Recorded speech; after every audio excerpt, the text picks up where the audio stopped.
La 4G By vous présente Ni Vaovao.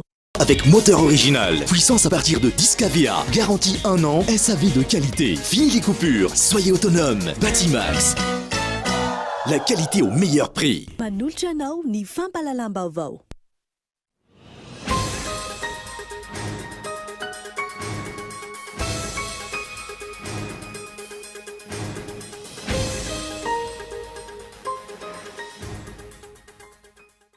Mitodika any amin'ny tondra fanjakana ny masony vahoaka malagasy amin'izao fotoana izao ary miandry ny fandaminana sy ireo fepetra ho raisina manoloana ny ady atao amin'ny Covid-19. Isan'ny andrasana amin'izany ny resaka vaksiny sy ny fomba fahafahan'ny olona mahazo izany. Manomboka ny fanaovam-vaksiny fanefitra ny Covid-19 ho an'ireo mpiasa eo anivon'ny firenena mikambana rehetra eto Madagasikara. Nisy olo tena maritra ny banky iraisam-pirenena eto amintsika no nisantatra izany omaly. Isy ihany koa ny fanaovam-vaksiny atao amin'ireo teratany frantsay monina eto amintsika ary efa misy ny lamina anapetraka amin'ny fanatodisana izany. Mangataka ny jeren'ny mpitondra fanjakana azy ireo indrindra ny toana ara-tsosialy ny mpisehatra amin'ny fizahantany ao Nosbe. Nisy ny filaharam-be namakivaky ny tanàna omaly. Mitomba avy telo eny ireo tonga mamaritra entana ao atokantrano eny amin'ireny mpandray entana efa nampiasaina ireny ankehitriny. Isan'izany ny 67 hektara eny amin'ny Koritsakely. Raha ny fanazavan'ny mpivarotra noho ny fahasahiranana sy tsy fampina amin'ny fitsaboana no anton'izany. Maresaka iraisam-pirenena misokatra manomboka androany fanaovam-vaksiny ireo olon-dehibe miisa 900 tapitrisa any Inde izay efa nahitana tranga voamarina mitondra ny Covid-19 miisa 4 tao anatin'ny ray andro. Naditeny revetrana.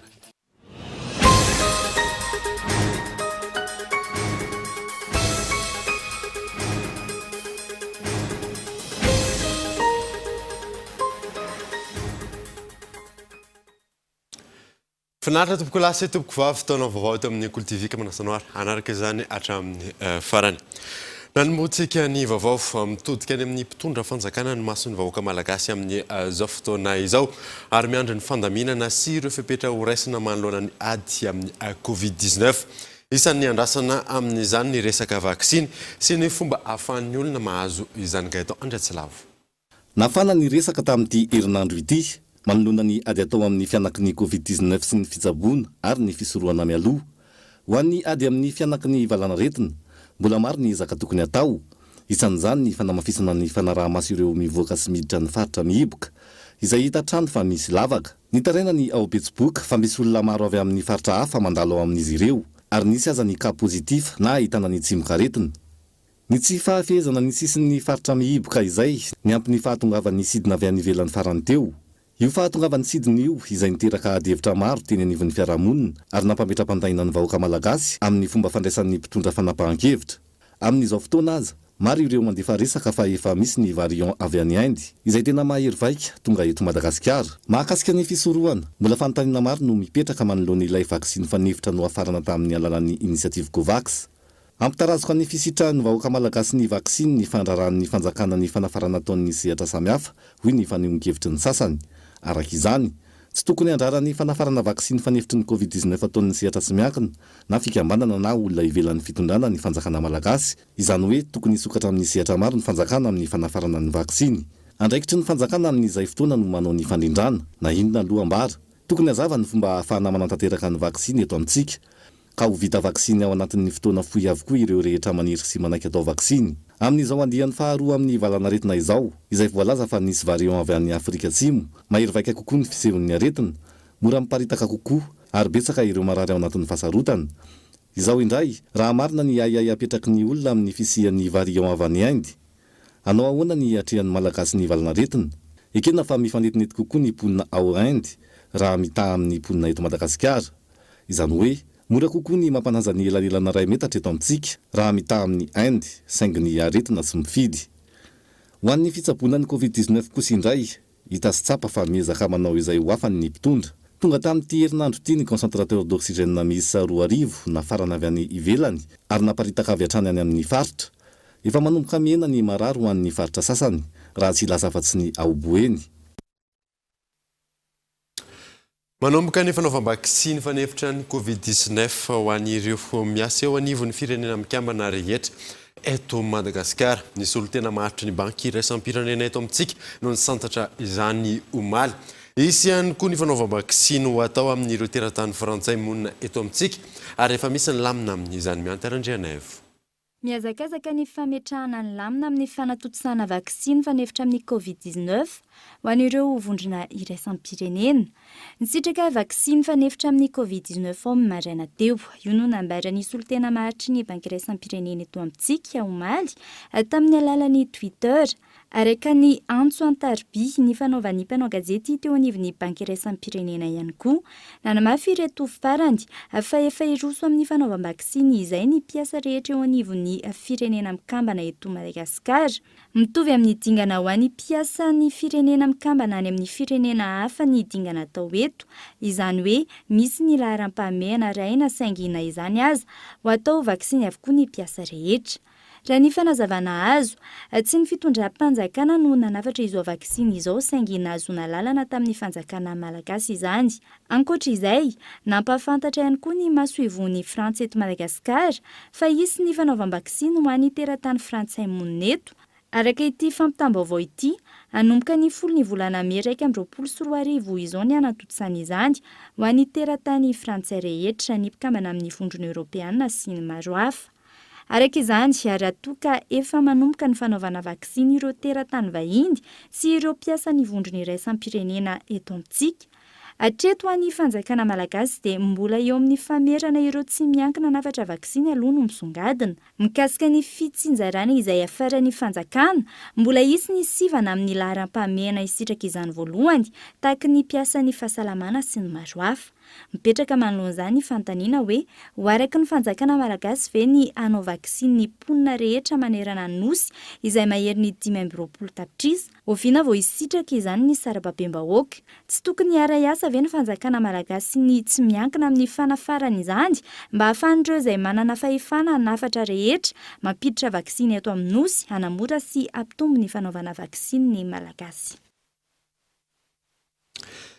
Tsy ampy ny ezaka amin'ny fampiarana ny fihiboana tanteraka eto Analamanga.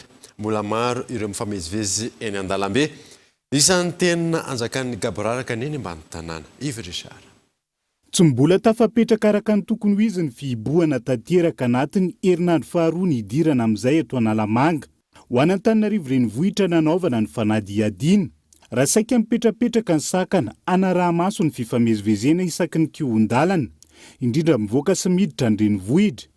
Maro ireo tsy manana ny tondi mazava mifamezivezy eny an-dalambe. Mareo mijanona loka zay vita fantany. Ny sarbo iny avereno. Efa hoe tsisy mivarotra sarbo, nareo mbola mahita sarbo. Avereno any iny. Avereno any iny.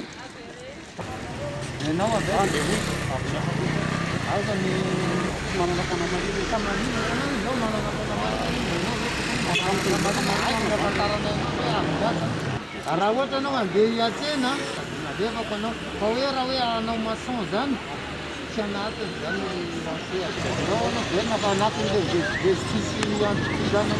Isan'ny mbola tena ahitana tsy fanarahan-dalàna ny eny ambany tanàna. Raha ho an'ny fokotany andotam-penaka voalohany, ny fanaretsaka toy ny andavanandro ny mponina teny an-tsena. Maro ny manararoatra ny mbola fisokafantsena ny tapany maraina ka tsy maintsy nandraisana fipitra avy hatrany.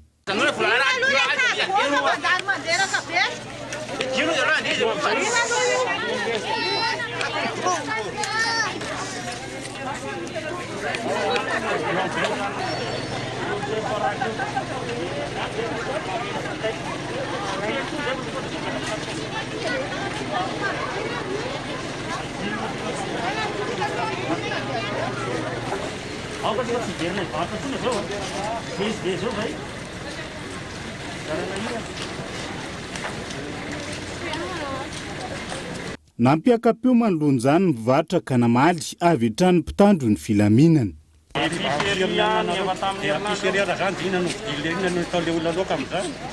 normal izy dia mahavidy loaka fa tsy androany raha ohatra koa petraka eny sady manorina aloha ianao fa tsy miresaka amin'ny dio ihany raha ohatra zao eno sady ahorona ilaza tamin'ny firy amin'ny firy tokony président tokony mba milaza hoe tsy mahazo mivata amin'izao ora tokony mba mampréveni hoe ao telo andro tsy hatongava le hoe confinement zany nefa ne tamin'ny herina ane mivaty paviny amin'ray président ny teny an'izany paviny amin'ray ny tsena pokotany ny voly fa tsy mety mihitsy zavatra ataony anina ohatr'izao manolonja endrika tsy fanarahan-dalàna indrindra izay mahatsiaro ho manana andraikitra amin'ny fanaraha-maso ny fampanajana ny fepetra ara-pahasalamana ny voamerany fandriam-pahalemana eny anivony fokony tany mifantoka betsaka amin'ny fanintanana izany raha ny eto Tsaramasay.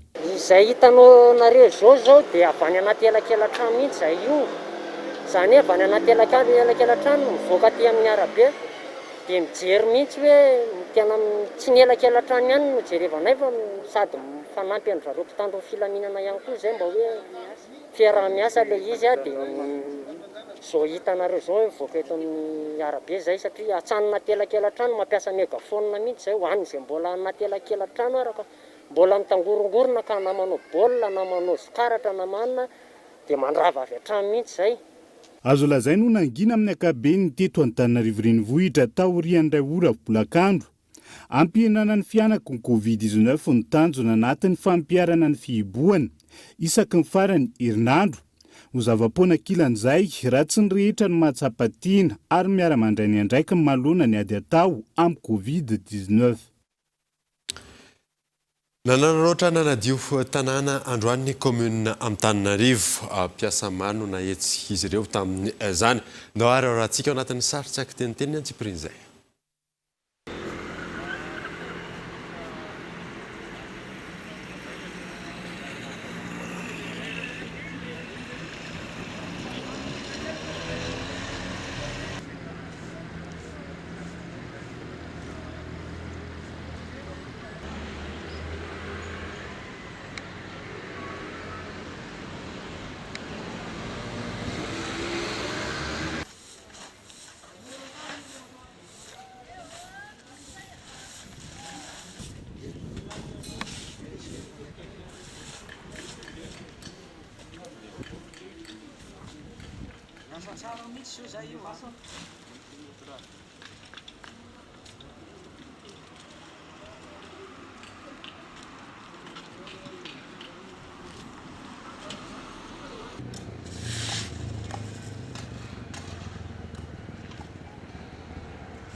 Mangataka ny jeren'ny fitondram-panjakana azy ireo indrindra ny toana ara-tsosialy misehatra amin'ny fizantany ao Nosbe nisy ny filaharam-be namakivaky ny tanàna omaly Evereshara.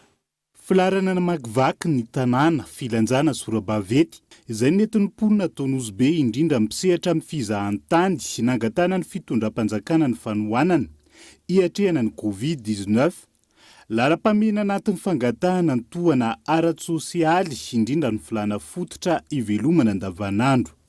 Kibo no zavagna eto. Ary eto zay magnamafy fa tsy mpagnano politiky velively zay.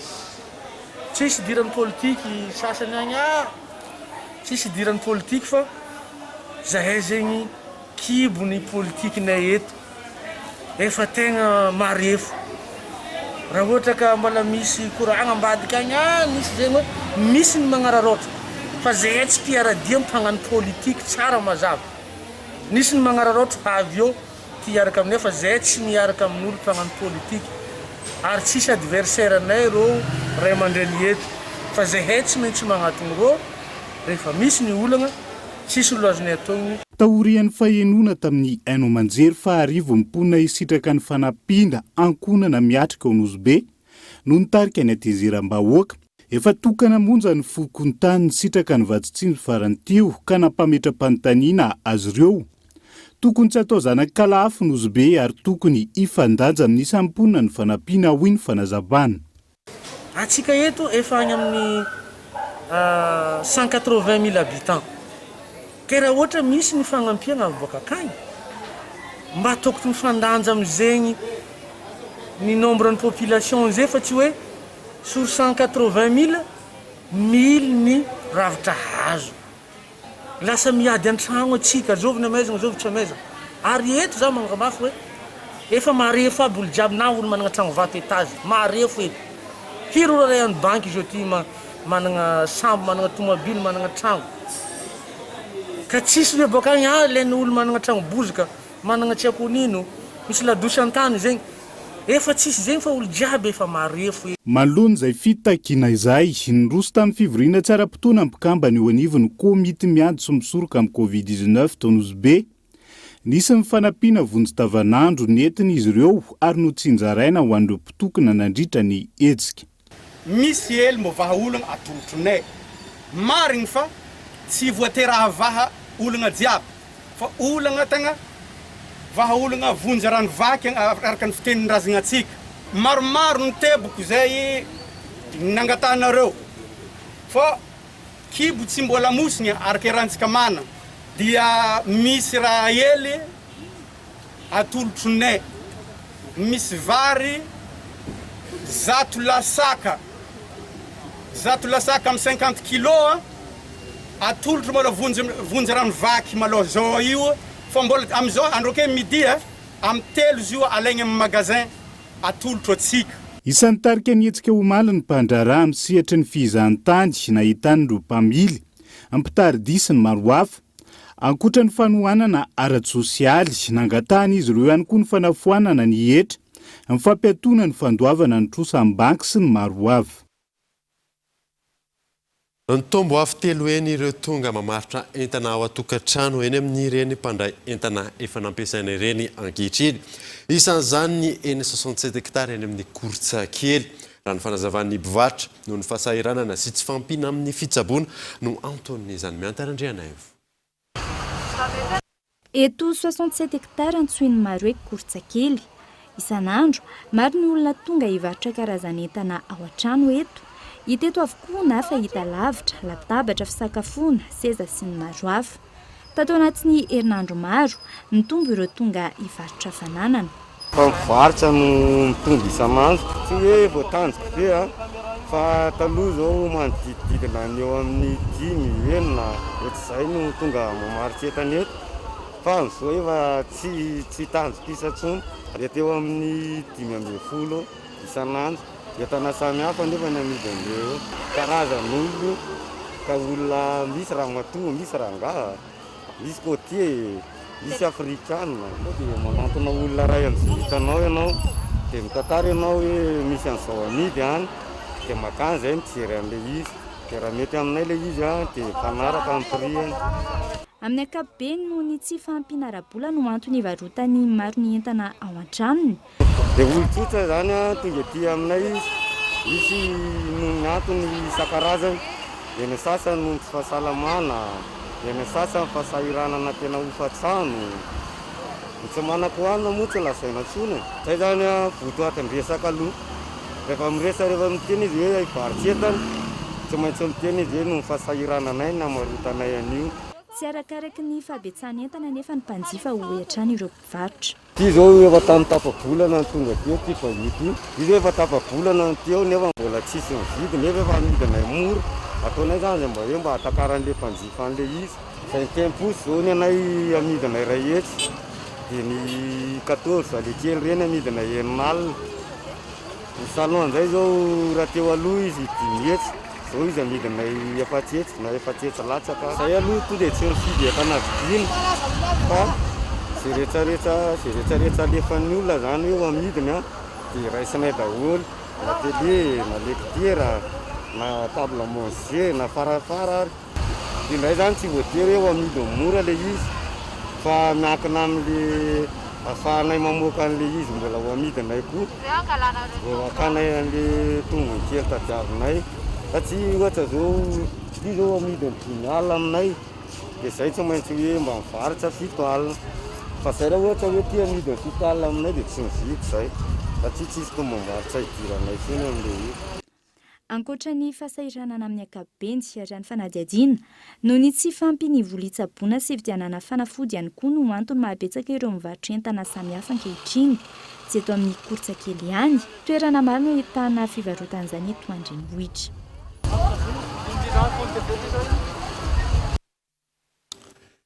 Miisa 20 hatramin'ny omaly ireo omby maty noho ny fièvre de la vallée du Rift atao amin'ny distrikan'ny Moramanga manoloana izany miato ny famodirana sy famoahana ireo omby any amin'iny distrika iny ankehitriny. Abraham Randriamanana.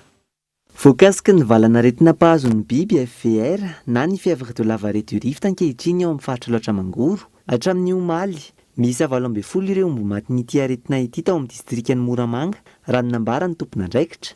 Manoloan'izany, fepetra noraisina any an-toerana ny fampiatoana ny fampidirana sy ny famoahana ireo omby ao amin'ity distrika ity. Eo ihany koa ny fampitsarana ny fanjifana ireo en'omby raha ny fanazavana. Izy io dia mariana eto fa mifindra amin'ny olombelona izy io. Mifindra amin'ny olombelona avy amin'ny finanana hena sy fisotroana ronono. Eto zany izahay dia manentana ny vahoaka rehetra aty amin'ny faritra aloatra mangoro. Mba tsy hinan-kehana fahatany ny henan'omby indrindra ny omby maty azy fa mifindra amin'ny alalan'ny finanana azy io aretina io. Ankoatra izay, anomboka amin'ny fahadiminy volana meo avy izao ny fijinjam-bary ho an'ny any amin'ny faritra loatra mangoro. Misy araka izany ny lamina napetraky ny tompon'andraikitra ny amin'ny fitaterana ireo mpandidy varina farana avy amin'ny faritra Vakinankaratra. Eo anatria ny fisian'ireo fepetra mikasika ny valana aretina Covid-19.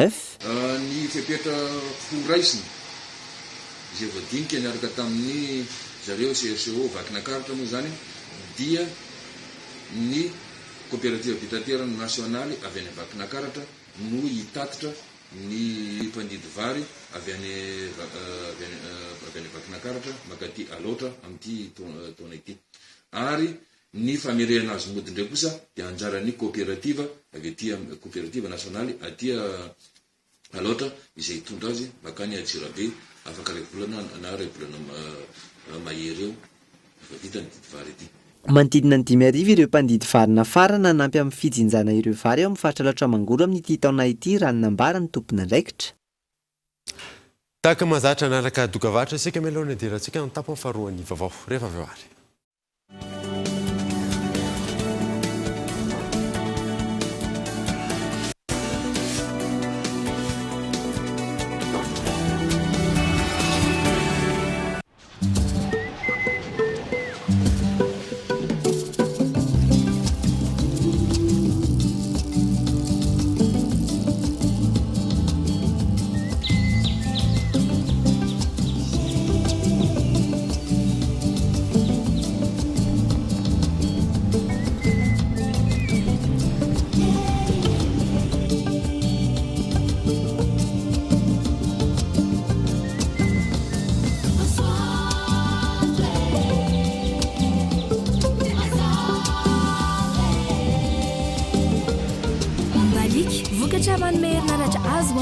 Mitsinjo ny tontolo iainana ahafahanao misitraka hazavana serasera ary fialamboly isan'andro n'aiza n'aiza eto Madagasikara.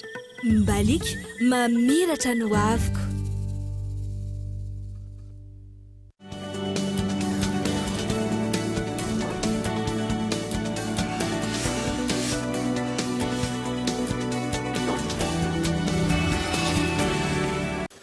manambahiny sampana fampahalalam-baovao amin'ity alina ity tsy izany fandrematoa rakotomanga barson zay mpandrindra eo anivony randrana syndikaly rahalahy zay mandray vahintsika amin'ity androany ity miaraka amin'ny Abraham Andriamanana ny tenako amin'izany ary omeko azy avy hatrany fitenenana. Vahiny sampana fampahalalam-baovao amin'ity andro fankalazana ny andro maneran-tany ho an'ny asa ity dia tsy iza fa i Andriamatoa Rakotomanga Barson mpandrindra eo anivony randrana syndikaly eto Madagasikara. Miarahaba tompoko. Fanontaniana voalohany amin'izao fetin'ny fankalazana ny asa izao, lohahevitra noraisiny teo anivony eo itena ny Organisation Internationale du Travail ny hoe sécurité et santé professionnelle des travailleurs. Ho an'ny eto Madagasikara manokana manahoana izay hoe fanajana ny zon'ny mpiasa izay indrindra amin'izao fisiny amin'ny anara-pahasalamana sy ny Covid-19 izao. Ya, voalohany dia mankasitraka indrindra nareo ato amin'ny Kolo Tv rehefa nahaka izany marina tokoa zao miarahaba ny mpiasa rehetra amin'izao nahatratrarana ny andro raisam-pirenena ho an'ny asa izao. Tsy hiteny anao androany hoe mankalaza ny fetintsika satria orintsika mpiasa malagasy amin'izao satria mihiboka tsy afaka manao hetsika. Marina tokoa hoe zay ny lohahevitra hoe inona ny fahasalamana sy ny aroloza eny amin'ny toeram-piasana. Ny tena olana dia zao hoe ny mpiasa mbola betsaka zany ny orinasa izay tsy miafilia ny mpiasa any amin'ireny service médical inter-entreprise reny dia manjary lasa tsy misitraka nefa tsika izao izay tokony isitraka an'izay fahasalamana izay satria ny mpiasa amin'izao fotoana izao tena mila ny fitsaboana zany. Zay zany situationtsika amin'izao fotoana izao dia miakina amin'ny fanjakana mihitsy zany tokony anery ny mpiasa anao an'izay apiditra an'ireny mpiasa eny mba ahafahana misitraka ny fitsaboana eny amin'ny toeram-piasana. Mpiasa tsy miankina sa eo amin'ny mpiasa miankina amin'ny fanjakana kokoa no ahitana an'izay hoe tsy fahatomombanana izay ny fanajanany zo ara-pahasalamana amin'izao amena izao.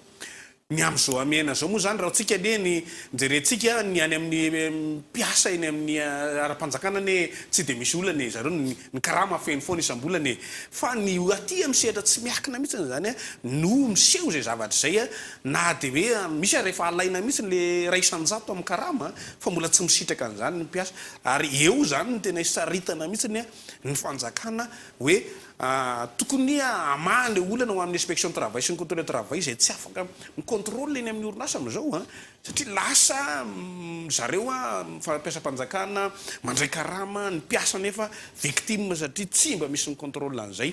Eo zany ny olantsika amin'izao. Ho anareo syndikara inona no anjara andraikitra ho anareo akoatra no mety hoe fitakiana entina hanatsarana ny tontolon'ny asa eto Madagasikara? Ya, mazava loatra antsika amin'izao fotoana izao raha ny eto Madagasikara moa zany hoe ao anatin'ny amehana ohatran'izao dia ilo ny vahindrandra-raha fa ny fahatsapan'ny syndicat amin'izao fotoana izao ny manetana ny mpiasa rehetra zany hoe tsika tokony mitatitra miditra syndicat mitondra ty amin'ny syndicat mitatitra mijery inona ny zava-misy ary mitondra an'izany eny amin'ny sehatra ny fanjakana sy mifampiresaka amin'ny mpampiasa.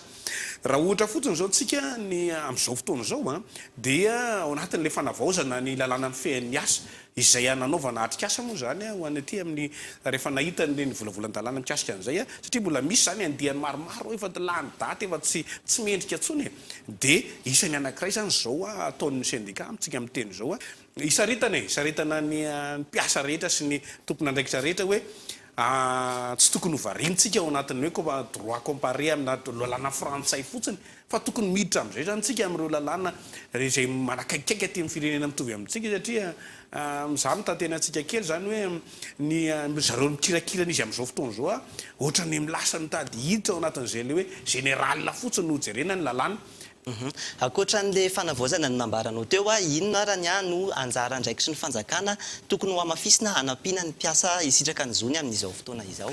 Ny voalohany indrindra aloha ny anjara andraikitry ny fanjakana voalohany indrindra amin'izay le hoe atao ny momba ny ara-pahasalamana aloha dans les médias zany tokony ataotry ny fanjakana mihitsy zany mba tsy ho hena zany ny ora iasan'ny mpiasa satria rehefa miena ny ora ampiasana dia miena zany ny karama raisina rehefa miena ny karama raisina hitantsika tsara fa tsika mbola misy an'le trosa 10% tamin'ny knapsa tamin'ny heritaona na ny trosa amin'ny banky zany hoe tsy ampy mihitsy zany ny karama ho raisina reny zany aloha tokony mandray fepetra mikasika an'izay fanjakana hoe ho fenona foana ny ora iasana fa ny fepetra ara-pahasalamana no raha fa etsy an-daniny mesure zay tokony atao ihany koa dia miditra amin'io le resaka hoe ho fanavaozana nireo fehezan-dalàna amin'ny fehan'ny asa io izay ny any amin'ny sehatra ny any amin'ny assemblée nationale sy ny gouvernemanta sy ny sénat moa zany no hanapaka azy rehefa tonga zay volavolan-dalàna zay matoky zay fa tena ijery marina zareo reny lay tena hoe inona ny iainan'ny mpiasa amin'izao fotoana zao sy ny ho avy satria ty valana retiny ty rehefa zao fantehana zao tsy ho tapitra zao fa tsy mety efa iainantsika io zany dia efa tokony zavatra manaraka ny toetrandro mihitsy zany no ary zay no atolotra ao anatin'ireny volavolan-dalàna reo zay zany nitenenantsika hoe zay no tena anamariantsika nyty andro resam-pirenena ho an'ny asa tamin'ity 2024 zay tsy nahafahana nanao fihetsiketsehana fa nahafahantsika napafantatra hoe amin'izao fotoana zao tsika dia miezaka manao an'izay fanatsaran'izay mahafahantsika miditra ho an'ny lavitrisaka zany anatin'izay fotoana isaoana Andriamatora Kotomanga Barson naiky ny vahiny tato anatin'ny sampana fampahalalam-baovao ny resaka mahakasika ny asa sy ny zonim-piasa teto Madagasikara amin'izao andro ankalazana ny fetin'ny asa izao. Nakasitraka atsika rehetra dia makasitraka mirary soa ary makahery atsika mpiasa malagasy rehetra. Zay mahakasika ny fa miisa 1.4 ireo lavon'ny valanaretina Covid-19 teto Madagasikara raha nitatitra zay navoaka ny ministeran'ny fahasalamam-bahoaka tamin'ity androany ity 1.7 ireo sitrana soamantsara ary 2.7 ireo tranga vaovao Abrahamarandriamanana. Tsy mitsaha mitombo ireo olona lavon'ny valanaretina Covid-19 eto Madagasikara. Omaly faha-telopolo ny volana aprily, miisa 1.7 ireo namony ainy manerana ny nosy vokatry ny valanaretina raha nantontanisa navoaka ny ministeran'ny fahasalamam-bahoaka. Tao anatin'ny 420 ora, mahatratra amin'ny 1.7 ireo sitrana soamantsara. Tamin'ny fitiliana 427 no tanterahina, 2.29 ireo tranga vaovao voamarina, ka ny 7.20 avy eto amin'ny faritra Analamanga avokoa. 20 amin'izany ho an'ny distrika Ambohidratrimo, 30 an'Antananarivo Atsimondrano, 20 an'Antananarivo Avaradrano, ary 40 ho an'Antananarivo Renivohitra. Hatramin'ny omaly, miisa 527 ireo manaraka fitsaboana manerana ny nosy, izay ahitana marary manana fahasarotany 700. Nanomboka ny 20 martsa 2024 no mankaty, mitotaly 419 ireo matin'ny Covid-19 teto amintsika. Manoloana ny fanambarana ataon'ny olona izay mikasa ny fanoloana ny ben'ny tanàna amin'ny commune ambanivohitra Vangaindrano. Nanao fanambarana ireo mpanjaka 3 any an-toerana. Nambaran'izy ireo fa tsy miditra amin'ny resaka politika ny mpanjaka. Io Richard. Mbola mitohy hatreto ny fanehoan-kevitra samihafa mahakasika ny raharaha fanesorana ny ben'ny tanàna ao amin'ny commune ambanivohitra Vangaindrano. Raponina maro ny tsy nanaiky ny fanesorana azy ka ny afara tamin'ny fitokonana teo anoloan'ny lapan'ny tanàna raha ny zavantranga farany teo. Nitondra ny fanehoan-keviny ihany koa ireo mpanjaka 3 any an-toerany. Nambaran'izy ireo fa tsy miditra amin'ny resaka politika ny mpanjaka ary tsy mitsipaka ny fanampahan-kevitry ny fanjakana. Yahay ito dia milamina sisy krota dia kelikely. Tantandalana tantisady tany fanjakana. Si mana olo halay tsy mana olo tiala eo napetraka fanjakana da ana ito sy fidiny samby zananay aby takiza mo amzasa samby tianay aby kanilaminy toa io nany vafidy io da io ngana eo vafidinareo da tsy mora ay tsy mana ambony fanjakana. Arak'izay fanambaran'izay dia manaiky ny fanapahan-kevitry ny fanjakana mpitondra ara-drazana ary maniry ny ametrahana aingana ny ben'ny tanàna vaovao. Namafisina izy ireo ihany koa fa tsy manana ny filazana fa tsy milamina ny any Vangaindrano amin'izao fotoana izao. Lafim-baovao hafa kosa indray dia misedra mafimafy kokoa ny vokatry ny fiboana ny olona asembana raha ampitahana amin'ny olona tsy manana izany raha nambaran'ny filohan'ny fikamanan'ny vehivavy sembana eto Madagasikara. Fotoana ahitana ny fahasamihafana amin'ny rehetra amin'izao fotoana izao raha nambarany Michela Ranardzon. Tahaka ireo olona rehetra miaina ny vokatry ny fihiboana ireo olona manana fahasembanana, ny fidiram-bolan'izy ireo izay efa olana amin'ny fotoana tsy fisian'ny fihiboana no tena voakasika izany, raha ny fanazavana. Ilay fihiboana aloha somary manahirakirana ihany raha ohatra ka hoe manaiky manao asa tanana satria manao asa tanana no asako dia tsy afaka le mandeha mivarotra n'ilay zavatra atao izany dia izay moka tonga le somary manahirakirana ihany tonga le mampasahirana anay mihitsy le fangalana le akora reny le fangalana le akora zany ohatra ny any an-tsena zao dia foanana daholo rehefa tonga ny alarobia ohatra ny andravoangy dia tsy mahazo mivavaka ny alakamisy eny Mahamasina dia tsy mahazo mivavaka taloha tsy otrany hoe eo ankoma zao dia afaka any satria izay eo amin'ny 67 no mipetraka dia akaikikaiky ihany zany fangalana le akora fa zao tena manahirana satria tsy hita mihitsy zany ay zany tena misy an'le toerana angalana an'le metraika amin'ny fidiram-bola mihitsy an'le izy fa eo amin'ny sakafo sy ny anina ary dia manahirana satria na ny ao an-trano dia tsy ampy le vola amin'le fidanana an'le sakafo sy ny anina rehetra. Misy olana le izy ho anay olona manana fahasembanana amin'izao satria raha tokony ho izy tokony asa dia lasa sakana ho anay ny mandeha mitady asa sy ny mijery asa na isan'andro ara tena hoe manasarotra na nandeha ametraka ny CV iny ara satria vao mahita hoe olona manana fahasembanana dia alohan'ny zareo maka tsy manana fahasembanana toy izay maka anay mitombo satria raha ivoaka ny trano tsy maintsy tomobila foana fa tsy afaka ny hoe ohatran'ny olona hoe andeha bus fa tsy maintsy misy ny tomobila nefa ny eo amin'ny andalana amin'izay efa hoe misy ny tia miara-pahasalamana tia dia tsy afaka mihitsy n'izay hoe andeha hifanerasera be amin'ny olona fa lasa tsy maintsy hoe manakarana taxi mivoaka ohatr'izay asa nataoko zao a resaka journaliste dia ny fahasarananao anatin'izay anefa zany nisy fotoana koa nandeha nanao stage dia nefa amina olona manana fahasembanana dia tsy avelan'ny zareo manao stage trony amin'izao fa hoe ajanona aloha zany satria hoe za manana fahasembanana dia nefa koa ny tena manahirana amin'le izy raha hoana manana fahasembanana zao hoe mitady an'io stage io dia tsy hahita mihitsy satria hoe ao anaty fahasembanana raha tsy ohatra nga hoe radio anankiray no mandray anay. Mitombo betsaka kokoa ny vokatry ny fihiboana ho an'ny olona sembana raha ampitahaina amin'ny olona tsy manana fahasembanana raha nambara ny foloan'ny fikambanan'ny vehivavy sembana eto Madagasikara. Fotoana ahitana ny fahasamafiana amin'ny rehetra izao fotoana izao raha ny nambarany hatrany. Hoe raha eo manoloana zavatra sarotra anankiray aloha dia za sana samy mbola miteny hoe mbola manatombo avo eny ny olona manana fahasembanana fiantraikan'le fahasahiranana zany na dia ohatra fotsiny ary tiako-tenenina ohatra tokony hoe mivezivezena raha ohatra hoe raha monjy bus zao ohatra dia ohatra hoe olona folo ihany no tafiditra ao dia izay koa zany dia misy tafiditra amin'ilay folo mihitsy satria na eo amin'ilay ritmo dia azakazaka hiditra ao dia izay zao dia zay zao dia tena loatra nefa faty ampoka ao anay zany milona fahasembanana izay hoe zay tsy nisafidy ho sembana zany zay fa dia izay moa zany anjara na ohatra koa ohatra hoe ao amin'ny resaka hoe fivarotana afaka mivarotra ireo hatramin'ny ray dia fahatongavana amin'ilay toerana aloha ohatra manomboka amin'ny fito dia izay mety hoe amin'ny fito sasany na valo voatombo satria mandeha miadana izay ilay tena hoe tsy mitovy mihitsy tsy afaka ampitovina amin'ny olona tsy manana fahasembanana mihitsy zany ny olona manana fahasembanana amin'ny sehatra izay amin'izay zavatra hoe effort physique eo zany izy na hoe na njamby zany na ny mareny zany dia misy olana misy hoe misy fiantraikany bebe kokoa anay zany. Ratsirina miisa 4 amin'ny ankapobeny ireo karazana fahasembanana voamarina sy eken'ny avy eto Madagasikara. Fahasembanana eo amin'ny maso na ny visuel, fahasembanana amin'ny sofina na ny auditif, fahasembanana ara-batana na ny moteur ary ny fahasembanana psichika na ny ara-tsaina. Ny hena kosa ny mpividy hena any amin'ny tsena ny faritra Vakinankaratra noho ny fahafantarany ireo mpividy ny fisian'ny valinaretina izay mpahazo ny biby fiompy amin'ny zao fotoana izao na dia mbola tsy tafiditra anatin'ny faritra voakasika izany aza ny faritra Vakinankaratra. Kolo TV Antsirabe.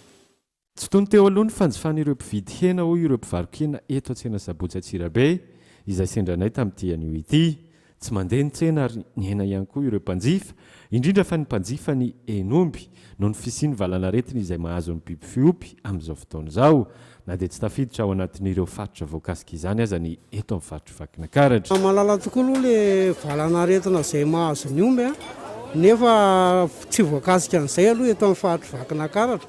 Na dia izany aza nefa tena misy fiantraikany amin'ilay mpanjifa ilay le ao amin'ny resaka sihatry ny hena omby zany ary tena mena mihitsy le mpanjifa satria no ny antony hoe ara-pahasalamana zao no dia tsy mahagaga fa tena diso ny tandrana aza ny vahoaka na Tsirabe. Tsikaritra araka izany fa ny hena ny fanjifana ny henomby eto Tsirabe renivohitra ary ny hena kisoa no be mpividy kokoa raha ny fanazavana azo tamin'ireo mpivarotra. Rehetra ny valanaretina teo amin'ny henomby dia atao hoe somary na mitombo kely zany le fanjifan'ny olona amin'ny hena kisoa e. Aloha zany tsy dia mirarahana zany fa kisoa aloha zany tena lasa hohanina amin'izao dia za zany aloha mana tena hoe tsy tonga eto ampovoantany le izy eto Atsirabe fa na izany ary mitandrina ihany.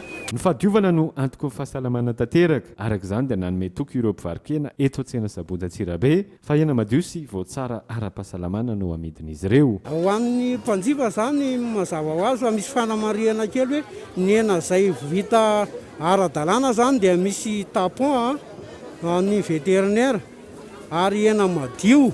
Latabatra azo lazaina hoe atao hoe mba manara-penitra ihany moa zany tsy maintsy hivarotana azy satria miakina be dia be amin'le fahasalamana amin'ny fahadiovana dia nitandremana fatratra zany zay ka mampanantena mpanjifa zany zay ary manentana fa tsisy atahorana ny hena amidy eto ambony latabatra indrindra eto amin'ny faritra vakina karatra eto Tsirabe. Midy tanteraka isaky ny asabotsy alahady ny tsena amin'ny renivohitra distrika roa ao Moramanga sy Ambatondrazaka faritra Alotra Mangoro. Akoatra n'izay dia hatramin'ny 3 ora tolakandro ihany no fotoana azo hivarotana ny andro talata sy alakamisy fepetra izay miteraka olana ho an'ireo mpivarotra miantarandriana evo.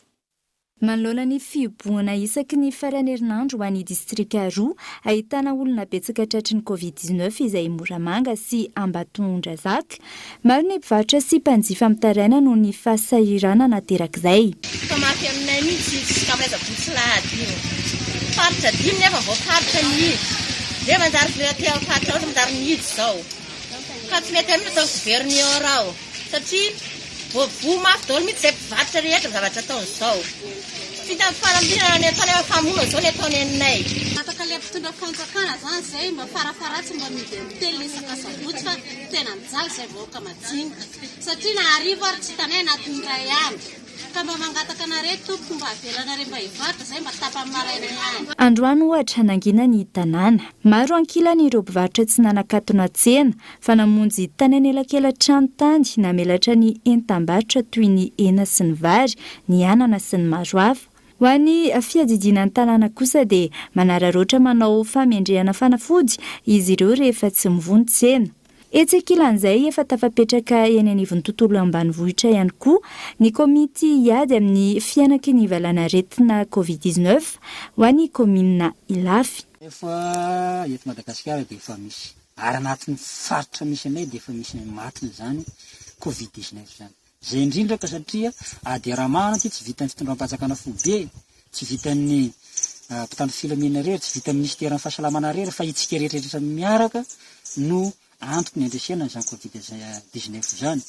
Dia natsangana ny komity mpanaramaso ny zava-misy mahakasika ny Covid-19 anatin'ny kominy Ilafy, misy fokotany sivy izay dia natsona daholo ny président fokotany, ny mpitondra fiangonana, rehetrarehetra ny setra tsy miankina hiaraka antosa zany adidy masina etrehan'ny firenena amin'izao fotoana sarotra zao ka vonona reo olona reo indray indraiky satria ididy aramana zao ka dia oresentsika zany Covid-19 zany. Manano sarotra raha ny fanazavana ny fanentanana ny mponina amin'ny fanajana ny fipetra ara-pahasalamana any an-toerana. Misy tsy mino dia ao ireo manaraka ireo fipetra ihany aloha tsy dia betsaka misy eo amin'ny 20% ny tena hoe manao cache-bouche, manao an'izay fipetra geste barrière rehetrarehetra fa ny ankoatran'izay tsy manaja mihitsy, tsy dia mahasarika olona firy le hoe folo ny sisany mandevina, folo ny latsaky ny 50 manatrika, tady tsy hoekeny zareo hoe tsisy fiandrasam-paty nefa rehefa nandeha ihany ny fanazavana sy ny zavatra rehetra tokony ho fantatry ny tsirairay avy dia resy lahatra ihany fa tsara dia tsara ny fanajana ireo fipetra rehetrarehetra sy ny fanarahana zany fepetra izany. Maresaka iraisam-pirenena kosa indray dia misokatra nanomboka androany ny fanaovam-bakisiny ireo olona miisa 100 tapitrisa any Inde. Inde izay nahitana tranga vao marina izay mitondra ny Covid-19 miisa 4 tao anatin'ny ray andro fanandina. Manoloana ny fahabetsahana diso tafahoatra ny tranga vao marina fa mitondra ny Covid-19 ny Inde, misokatra manomboka androany any an-toerana ny fanaovam-bakisiny ireo olon-dehibe manodidina ny 100 tapitrisa. Mitana ny larina voalohany amin'ny fahitana tranga vao marina fa mitondra ny Covid-19 any Inde, miaraka amin'ny Brésil amin'ny ponina 2.3 miliara ho an'ny volana Aprily. Tranga vao marina amin'ny isa 7 tapitrisa no hita tany an-toerana. Efa miisa 3,701 ireo olona efa lavo. Tranambarin'ireo manam-pahaizana mbola betsaka lavitra noho ireo isa voalaza ny olona efa lavo tany Inde. Raha ny tsy fahampiany fitiliana sy ny tsy fisiany ny fanamarinana ireo olona maty hafa no jerena. Hatramin'ny androany vaksiny miisa 510 tapitrisa no efa vita tany Inde, izany hoe 1.5 isanjato ny ponina ary latsaky ny 20 tapitrisa ireo ponina efa nahazo ny vaksiny faharoa. Hatreto, tsy ampy ny vaksiny tonga any Inde na firenena miisa 70 aza no efa nilaza fa hanome tosika azy ireo amin'ny lafiny rehetra. Fanampiny izay efa nanomboka tonga tany an-toerana ny herinandro lasa teo. Raha tsy ahivina atahorany firenena rehetra maneran-tany no fitombony tranga vao marina ny Inde, manodidina ny 9 hetsy isanandro ny tranga vao marina maneran-tany amin'izao, isa izay nitombo avy roa raha ampitahaina tamin'ny volana febroary. Etsy ankilany manoloana izany rehetra izany nankatoavy ny OMS ny zoma teo ny vaksiny avy amin'ny laboratoire amerikanina Moderna, vaksiny fahadimy izay nahazo izay alalana izay entina misoroka ny Covid-19. Izay mamana vaovao tamin'ity androany ity ankasiahana naraka izany soava tsara atao tompoko.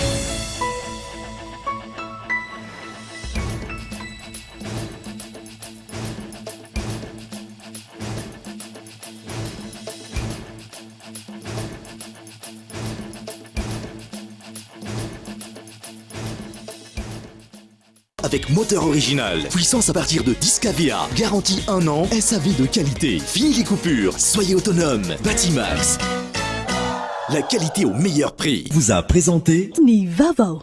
La 4G by Telma vous a présenté Vaovao.